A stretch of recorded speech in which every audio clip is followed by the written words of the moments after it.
Welcome everyone to Dropkick DiSKussions presented by Sportskeeda. I'm Korey Gunz, and today we're bringing you the best of both worlds. Today we've got joining me both wrestling insider Tom Colohue and also Sportskeeda correspondent Gary Cassidy. Fellas, how y'all doing?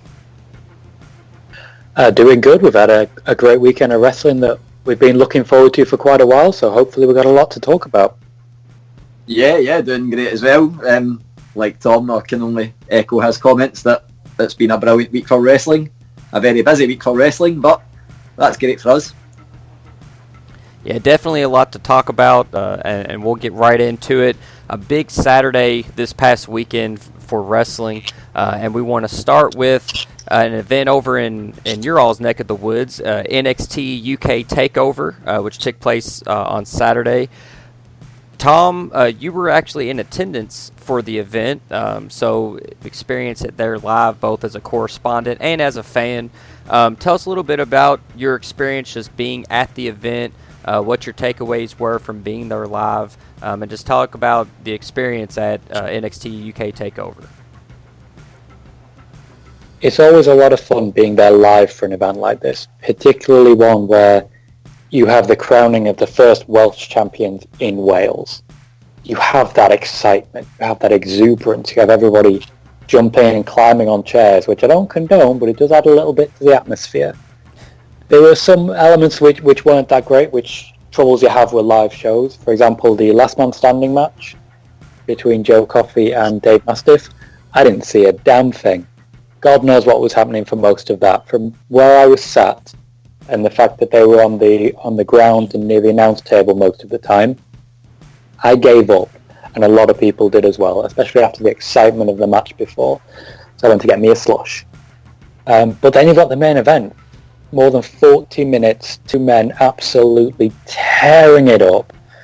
So it was a great show. I loved basically all of it. There was a few lulls based on how the crowd were into it and out of it, but all in all, delivered in spades. Gary, what about you? What'd you think? It's actually funny you mentioned the Joe Coffey match, because that definitely translated on television that there was a little bit of a disconnect with the crowd. For me, like that match, I was really looking forward to that match because I'm a big fan of Joe Coffey and I'm a big fan of Dave Mastiff as well, even from way back when he was in the UK TNA boot camp. For me, I don't know if it was just high expectations set in the first few matches, but, well, I think I got taken out of it a little bit. I was blown away within the first 5 seconds with the turnbuckle snapping and the top rope coming down. But I don't know if you noticed what happened immediately after that, where Joe Coffey tried to... With the turnbuckle, I can actually say right before they came to the match, they were definitely working with the turnbuckles just in the corners. I thought they were tightening them. Yeah. So they may actually have been going the other way with that. I'm the same. I'm a fan of Dave Mastiff. I remember him wrestling in Preston City Wrestling against Samoa Joe and just seeing these two guys go at it. I'd love to see Mastiff versus Walter. Oh, man. We also had Cesaro there, of course, coming down the same way that Finn Balor did at the last TakeOver. I'm hearing that both men really got to have a big say in who it was they were facing.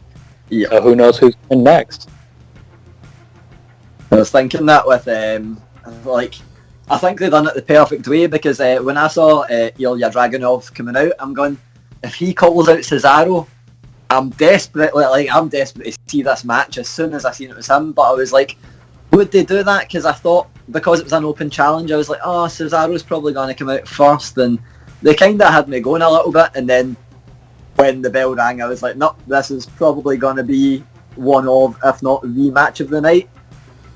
I'm not certain if it was match of the night, but at that point it definitely was, and it's up there as top 3. But there was so much going on, and I think that's why the Joe Coffey match was slightly disjointed in comparison to the rest of the card, because it was such a car crash, whereas everything else it seemed like it was all really well put together technical wrestling matches. or even the tag team one had like quite a lot of high spots. But like the Joe Coffey one, I think it maybe just didn't quite mesh with the rest of the card. But overall, yeah, I thought it was a great card start to finish, and I think it might be the kind of event where if anyone tuned in for the first time, maybe NXT UK doesn't get as quite a bigger following as like obviously Raw, SmackDown and NXT, maybe even 205 Live, but I think that event was like the perfect event for people to get into the brand and maybe start watching. So I think a great job by everyone. Well, following the event, Triple H had a pretty large media call, a conference call, and if you've checked out Sportskeeda in the past week, you've seen a lot of snippets and news and sound bites and quotes from him during that media availability. So I want to talk with both of you all about what you kind of drew from that conversation that Triple H had. What were some things that really stood out to you? Tom, we'll start with you.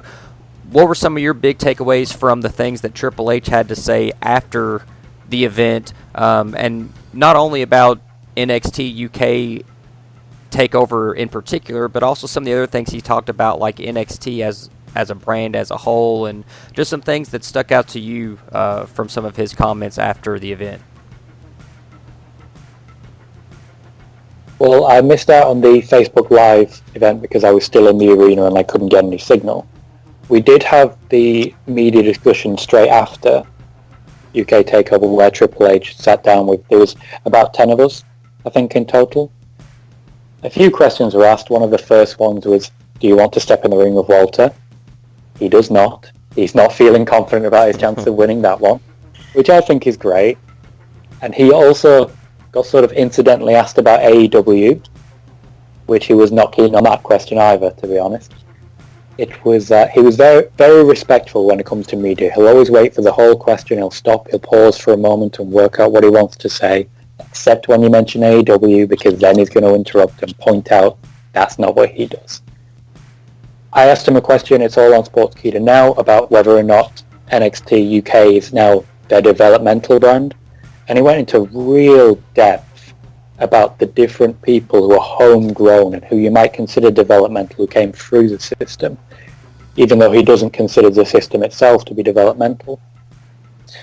Beyond that, I will leave it to Gary, but from what I could say, it was quite an honour for me and a bit of a bucket list moment to meet Triple H, and I very much enjoyed it. Yeah, it's actually interesting you say that about AEW, because I was on the pre-show conference call, and everyone on that call was very specifically asking about NXT UK.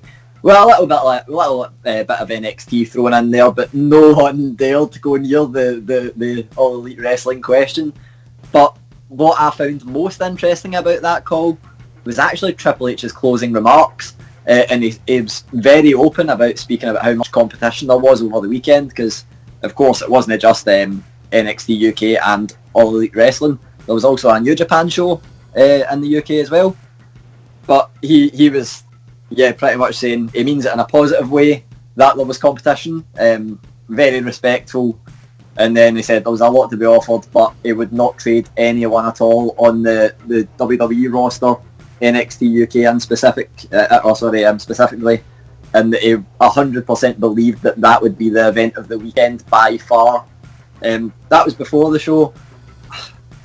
I don't think obviously I wouldn't really react to much after AEW, but I don't think there's been much in the way of argument really from people who have watched both shows, but I guess we might get into that a little bit later.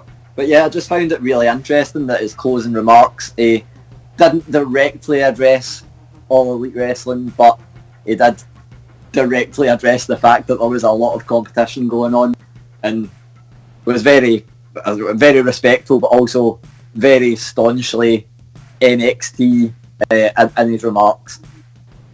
Yeah, I've noticed a lot of the wrestling journalists at the moment, they definitely heard what Triple H said to the PW Insider, was it, team? who on a conference call asked about blood and guts, and he just went straight for that jugular and shut it down.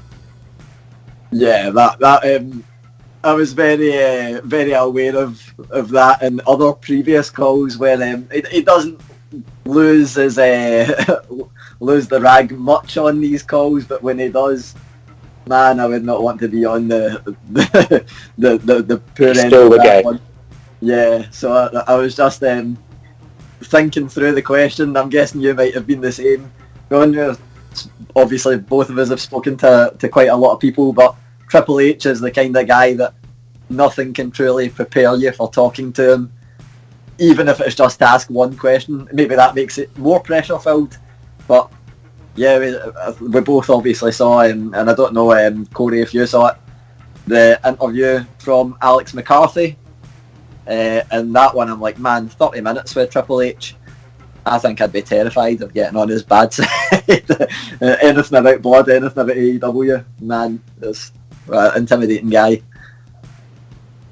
I finally got the chance to meet Alex, and he's such a confident person.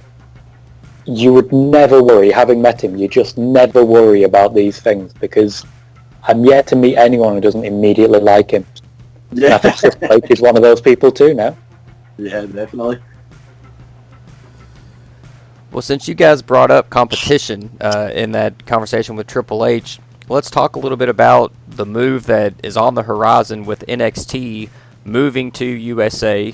It's going to be on Wednesday nights, and so will eventually be up head-to-head against AEW on TNT.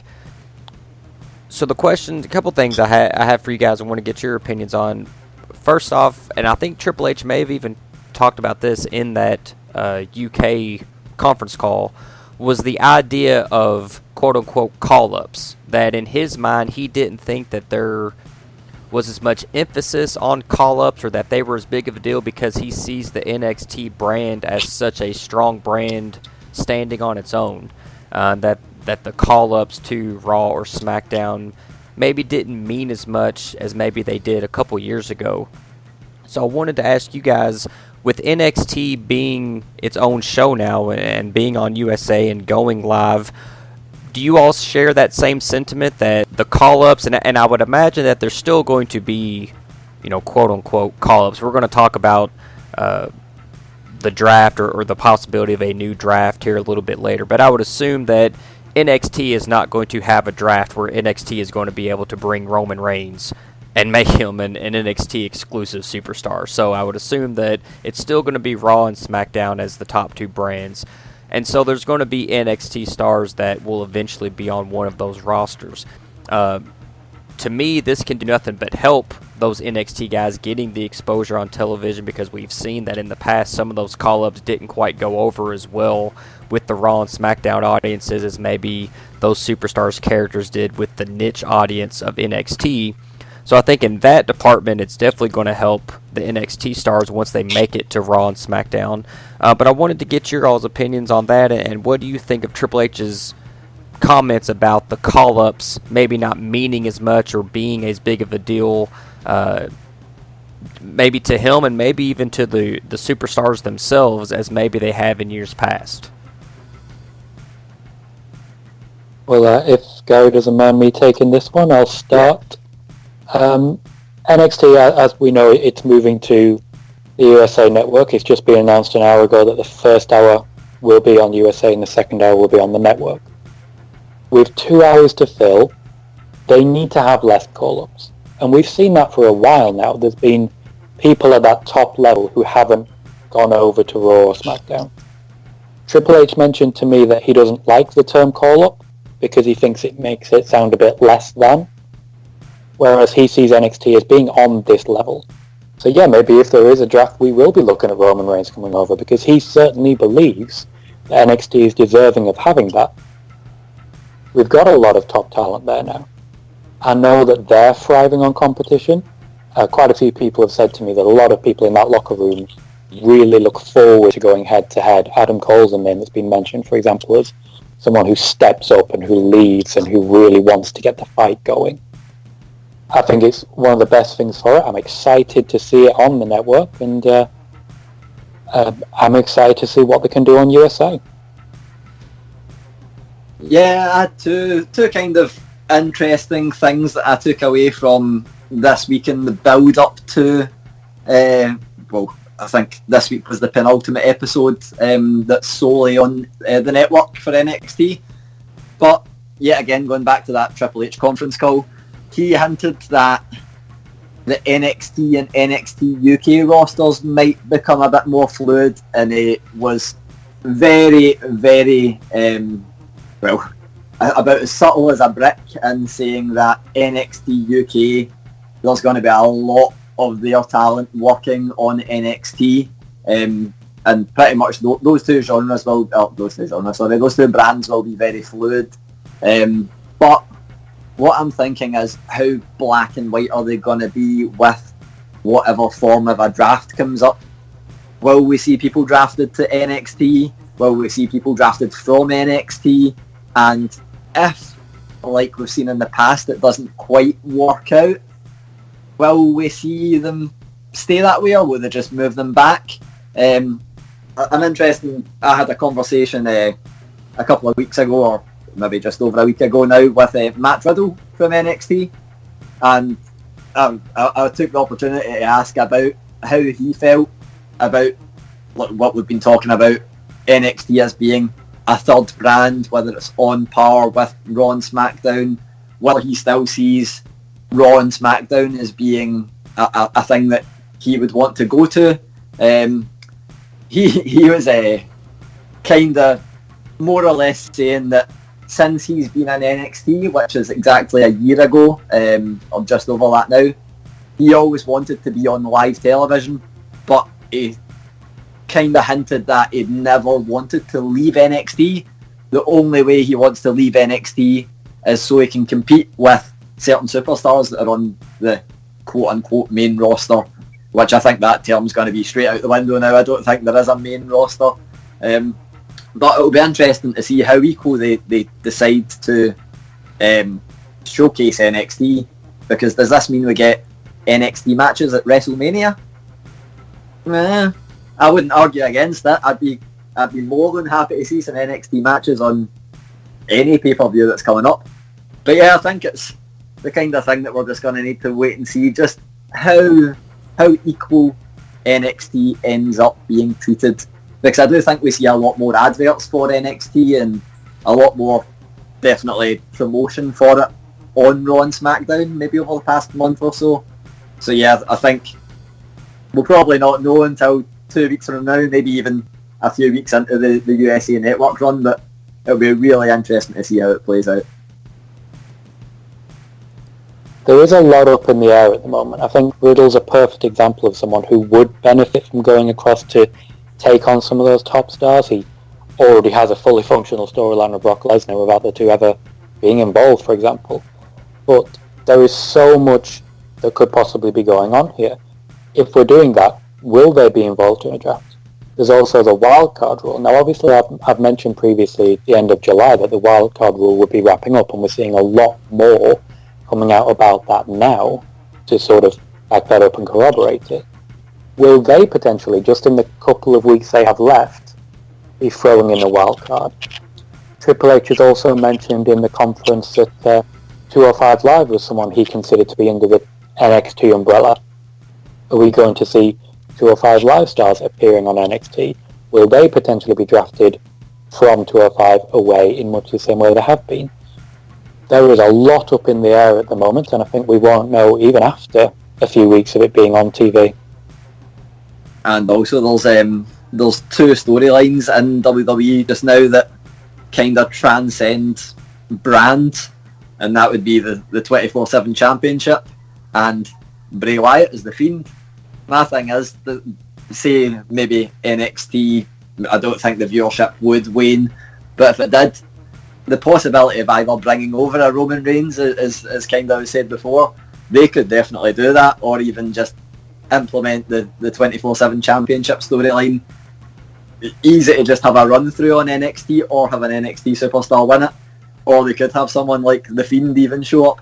So I think the most exciting thing about it is if the Wednesday night wars actually do become wars, and they really want to ramp up the viewership, the possibilities are endless, and I think that's probably the most exciting thing about it. Absolutely agree. If the Undisputed Era want to be all champions, let's have Roderick Strong just have a one-day run with a 24/7 championship. That would make me laugh so hard. But at the same time, imagine the Fiend coming after Velveteen Dream. Oh. Yeah, I think that's like the thing for me where I'm like, oh yeah, seeing NXT on television is going to be brilliant, and then you're just thinking, go, wait a minute, there's so much more they can do with this than just having NXT on television. And I'm not going to be disappointed if it is just the exact same NXT we've seen for the past few years now, because, I mean, I was saying it before, like you said, with Triple H seeing it as not being a developmental brand, even though it has that aspect to it, it is definitely, in terms of watchability, maybe the viewers aren't the same because of the different formats, so they might even be. But I think it's the kind of thing where I'll give it a few weeks, but I do think that NXT could easily compete with the likes of Raw and SmackDown for viewers. Well, maybe not if AEW is doing well, but I think it can definitely be up there as just as popular, just as credible as the other two brands. So it'll be interesting to see if, you never know, that may become the top brand if they see AEW as true competition. They might go, well, Raw and SmackDown, we don't have any competition in the way of wrestling on Monday and Tuesday. Throw everything at the Wednesday night product and see how big we can make it. Yeah, I think one of the reasons NXT has been so successful is because it has been seen as different. You know, it maybe wasn't seen in the past as on par with Raw and SmackDown, but a lot of people seem to like that. They like the way that the shows looked. It's in a smaller venue.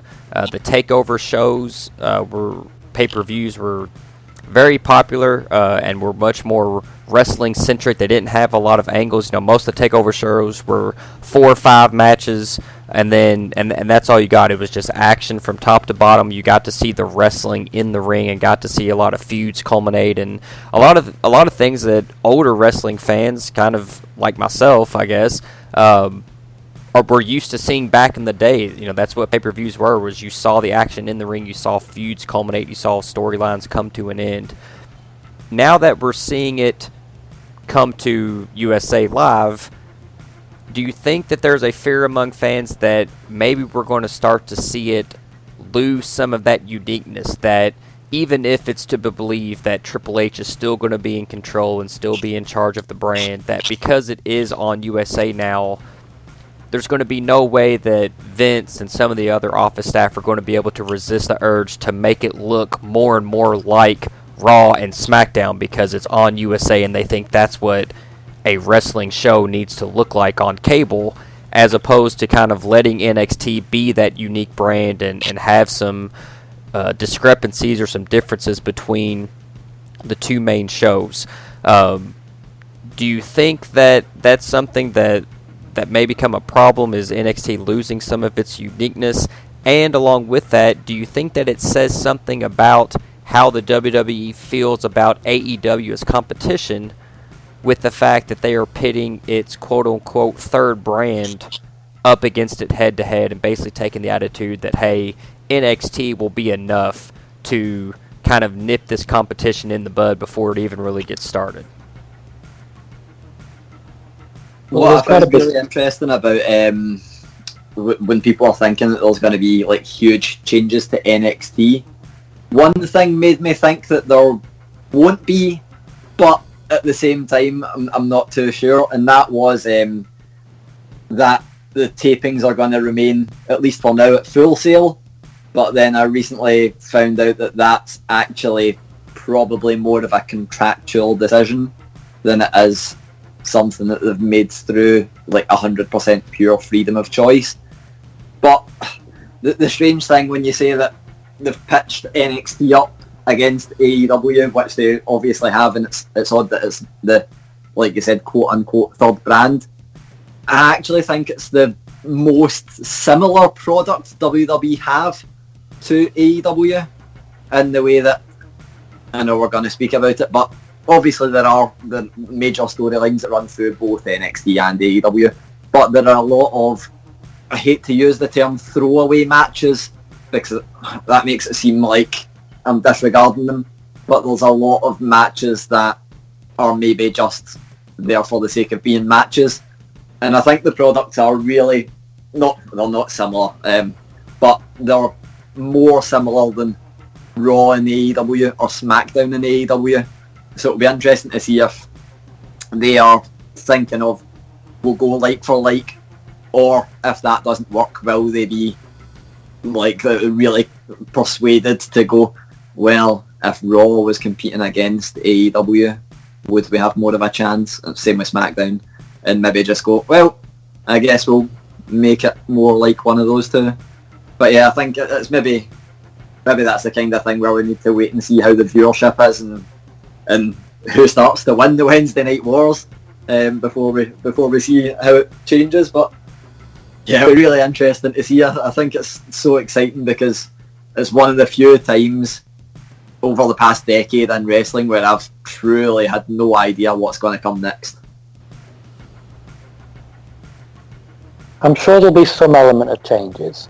I don't think they'll necessarily be front-facing as you won't actually see them on camera, but I completely agree when you say that it is the most similar to AEW. It's also the time slot NXT has always been on, so I wouldn't say they're directly trying to counter-program. Yeah. They've certainly made it more prominent, but it's always been their slot. If anything, AEW's moved into competition with them. I also agree that when it comes to Raw and SmackDown, they're the sports entertainment brand. They are the brand that's there to be that bombastic spectacle. They serve their purpose, they suit the casual fans, they draw more people in of that ilk, whereas NXT is a pure wrestling show. This is of course what AEW is pitching itself as. So yes, there's a lot of similarities there. I also think when you talk about will the opinion of NXT change, unfortunately, yes, I think it will, but I think they've already prepared a counter for that. Whenever something becomes bigger, whenever something becomes successful, people start to dislike it. You see it in sports all the time. The most successful football teams get negative reactions based on being successful. You see it in wrestling all the time. Becky has been a champion for so long, people have started to turn. Same with Seth, in some ways same with Kofi, but there's a much longer built-up goodwill for Kofi, so I think he's doing okay. When NXT reaches that pinnacle, they could get quite a bit of that hatred against success, but they still have NXT UK, who can then provide that underground feel that NXT was to Raw and SmackDown. I think they've already countered that, but as Gary says, we will have to wait and see on this one. I think it's that thing people always say, when you get what you truly want, you end up not wanting it anymore, and that's like when you compared it there to the Becky Lynch thing. That is definitely true. Everyone wants the chase. Everyone, I think NXT, a large part of its popularity was because it wasn't seen as being like WWE, because everyone's like, oh, Vince is going to get his hands on it, or oh, people don't give NXT as much, it doesn't get as much of a viewership as Raw, SmackDown. It should get this, it should get that. And I think it'll be funny to see if people are happy that it's going to get as big a platform as the other two. But it's interesting what he said there about counter-programming, because I actually think that WWE was booked into a bit of a corner with moving NXT, because if they hadn't moved NXT, what are people going to watch on a Wednesday? Are they going to watch NXT on the network, which they can easily log on at any time and watch it? Or are they going to watch the thing that's on live television? I mean, I know that now NXT is still going to be on the network. That was one of the things that Triple H was very, very strong in his iterations at the end of the question that I asked. He said NXT is not going anywhere from the network. It's only going to be on there 24 hours later, so anyone in the world can still see it on the network. But had they not moved it, had they not got that TV deal, in order to compete with AEW and go for 2 hours, yeah, they're in the regular slot. If they'd have stayed in that regular slot on the network, I think it might have been, I'm not sure, I might be speaking out of place here, but I think it could have been seen as WWE kind of admitting defeat before a quote-unquote Wednesday Night War had ever started. So I think they had to move it to television. I really don't think there was any other choice, and I think you can call it, or anyone can call it counter-programming if they want. I don't think I would call it that, but I mean, AEW could have, I'm not sure if obviously TV schedules dictate these kind of things, but when AEW chose to be on a Wednesday night, was that maybe the thing that forced the hand? Yeah, definitely. But I think it was always going to be the case that NXT had to move to television in order to actually not die a slow death, not just be a thing that's on the network as and when, and people maybe I'll watch it, maybe I won't, maybe I'll just wait until next week and catch up on 2 of them, and then that's when people stop tuning in. So I think they definitely had to do the move. So the counter-programming argument for me, whether you want to call it that or don't, I think it was necessary. I also think people might be underplaying how long it takes to plan something like this. Oh yeah. When you look at the roster of NXT, it used to be that you would have someone reach the top, go to the title, move on. Constantly just move on. It's slowed down so much. How long have Gargano and Ciampa been at the top of NXT, for example? I know Ciampa's not available right now, but he is still in NXT. How long has Adam Cole been there? People are spending longer. They've been preparing for this for a while. Especially when you consider Full Sail. They must have been preparing for this. It could be that this was always the plan. Yeah. It could well be, and I think it takes a lot longer than people are giving credit for. Like you, Gary, I'm waiting to see if people do start to turn a little bit and have a negative response because they've got what they want. We'll have to wait and see on that one as well. I was actually just trying to think there. I can't. I'm probably missing something really obvious, but I'm trying to think of the last big NXT star to get, quote-unquote, I'll keep saying it, called up. So I like you guys, I don't believe that it is called up. I think it's more called across. And it is. I actually think it's more the brands that benefit from the call-ups are Raw and SmackDown rather than the individual superstars. Of course, they'll maybe benefit financially and with more exposure, but why do the stars get called up? It's not just because it's going to do well for them, it's because it's going to promote, like it's going to add more eyes to Raw and SmackDown with NXT viewers watching. But yeah, I'm trying to think of the last big NXT star, because there's even Shayna Baszler's been there for a long time. Everyone's thought she was going to get called up. Velveteen I would say Black and Ricochet were probably the last big stars to come up. That's definitely that would, and that's quite a while ago now. January, I think it was. Yeah, definitely, because it was a good month and a bit before WrestleMania. So yeah, I'm thinking now when you've said about it being in the plans for a long time, think of how long ago the WWE 2K20 trailer would have been in the can. I know that they might have already been like, we'll have Velveteen Dream in there to represent NXT, even if the plan wasn't to put it on television. But by having him in there, it is almost saying, look, here is an NXT superstar. They are on the same level as Raw and SmackDown superstars. So yeah, it would be interesting to, I guess we might never find out, but it would be interesting to know, how long it's been in the plans for NXT to move on to television. We'll have to ask our new best mate Triple H. Yeah.